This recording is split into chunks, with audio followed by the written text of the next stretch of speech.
the simple fact na sometimes, di ba, people will take pictures of me in places where I am and then nakikita ko na lang sa IG. Pero hindi yun talagang pinapantayan ako sa bahay, di ba? Like, feeling ko mag-Google ko yun. hindi na siya makakaabot sa point na masastalk niya ako. No. Parang wala po akong masyadong maalala. Bukod nga din sa mga random na magpipicture outside. Tapos, siguro yung mga sa social media, parang for example, may pinost ka tapos wala pang 1 minute na repost na.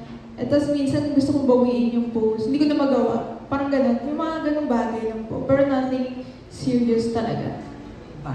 Same. Wala rin naman ganun ka-serious pa. So far sa mga social media lang may mga nag-chat yan. So, ang ginagawa ko pag ganun, ini-ignore ko na lang. Direct. Oo, sa tanda ko ito, madami na. Madami na ako na dinaanan. Binablock ko na lang sa mga social media accounts ko. My next question is for Albi. So, may pinost ka lately sa Instagram na nag-trending. Oh yeah, that was here. Yeah. Then, sabi nila ngayon, it's Albi's era na. So, ano yung reaction mo? I mean, pinost ko lang yun one kasi alam ko lalabas na to. So, di ba, like, sobrang sakto, promo siya eh. Di ba? And then, sakto dun. Diba nakikita ka kasi lahat sa Lim lang, then Can't Buy Me Love, tapos itong dalawa. So, era mo na daw. Hindi. Ay, di ba, paano ba sabihin to? Parang, ang buhay parang bola lang yan, di ba? Bilog lang yan. So, umiikot lang yan.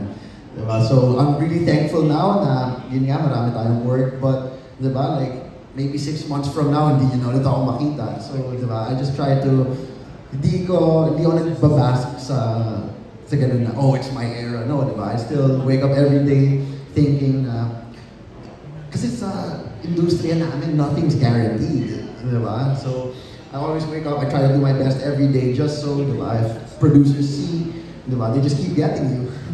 Yun lang. And my last question is for Jerry. So, but napansin ko sa filmography mo, parang ang dark ng mga theme nung movies mo. So, ano ba to?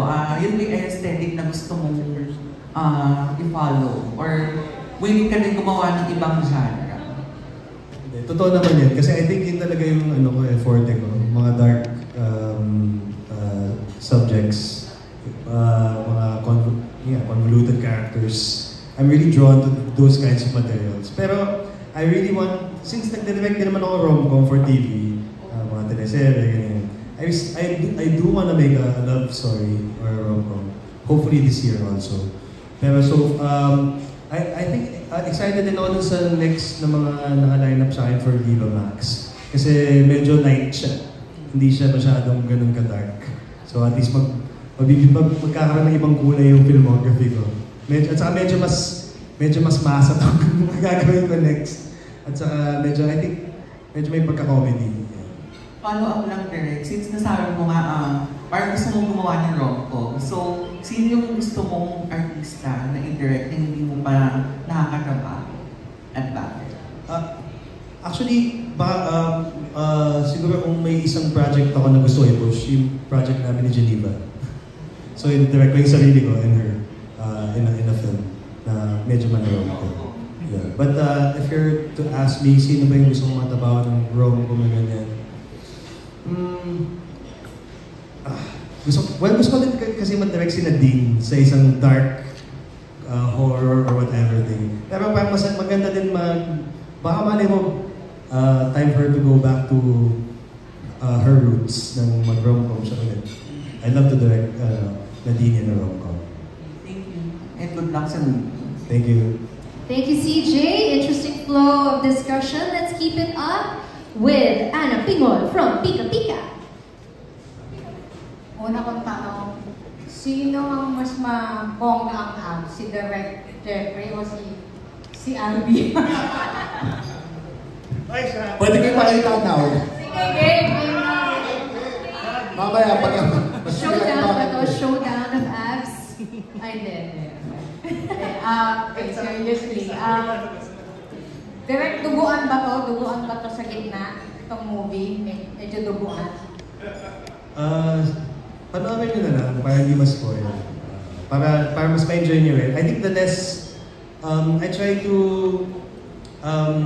syempre kailangan makita yung premise of the film. I edited that last trailer.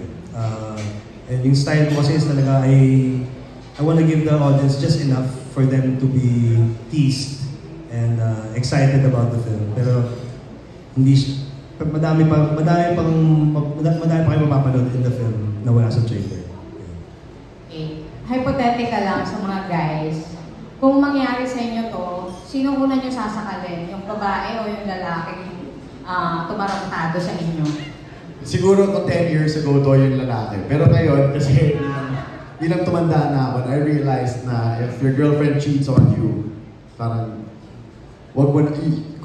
parang it's her fault eh. You know what I mean? So like, your girlfriend betrayed you more than the guy she cheated on you with, diba? Pero like, I'm never gonna put hands on a woman, so.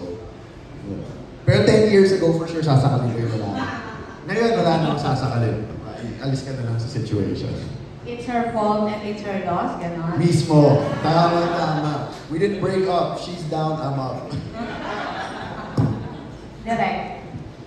Oo, ganun yun. It's our loss, di ba? Alam namin yung worth namin eh. Wow. Hindi nga, sino nga ako na masasakalin? Yung lalaki o yung babae? Hindi, wala. I mean, Siyempre, sakit nun ah. yeah, pero not worth the stress for me. Bahala na sila. Ako yung girl din, kasi wala naman kami issue ng media. Like, kasi, halimbawa, kamag-anak mo, o best friend mo.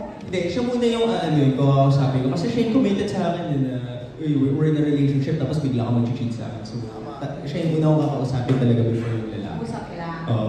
Hindi naman sasakalin. Hindi rin ako physical eh. Yeah, thank you. Thank you. Okay, yeah, it's a good sign of maturity, no? You walk away. Thank you so much for that. Okay, up next po, pakinggan naman natin si Roldan Castro from Abante Tonight. Dito po in front.